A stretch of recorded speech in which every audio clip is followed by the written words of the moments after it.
అనంతపురం జిల్లా తాడిపత్రి పట్టణంలో పింఛన్ల కార్యక్రమాన్ని గ్రామ వార్డుల్లో NTR, CM Chandrababu Naidu, deputy CM Pawan Kalyan, MLA JC Asmith Reddy, municipal chairman JC Prabhakar రెడ్డిల చిత్రపటాలకు పాలాభిషేకం చేసి ఎన్టీఆర్ భరోసా కింద చేపట్టేటటువంటి సామాజిక భద్రత పెన్షన్ల పంపిణీ కార్యక్రమాన్ని చేపట్టారు.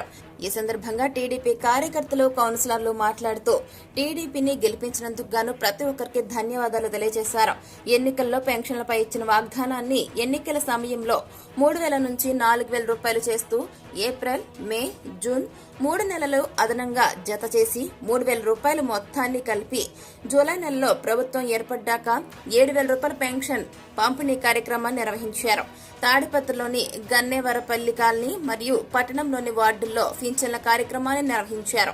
తాడిపత్రి నియోజకవర్గ వ్యాప్తంగా 4,171 పింఛన్ల లబ్ధిదారులు ఉండగా 27,344 కోట్ల రూపాయల పింఛన్ లబ్ధిదారులకు అందజేయబోతున్నారు.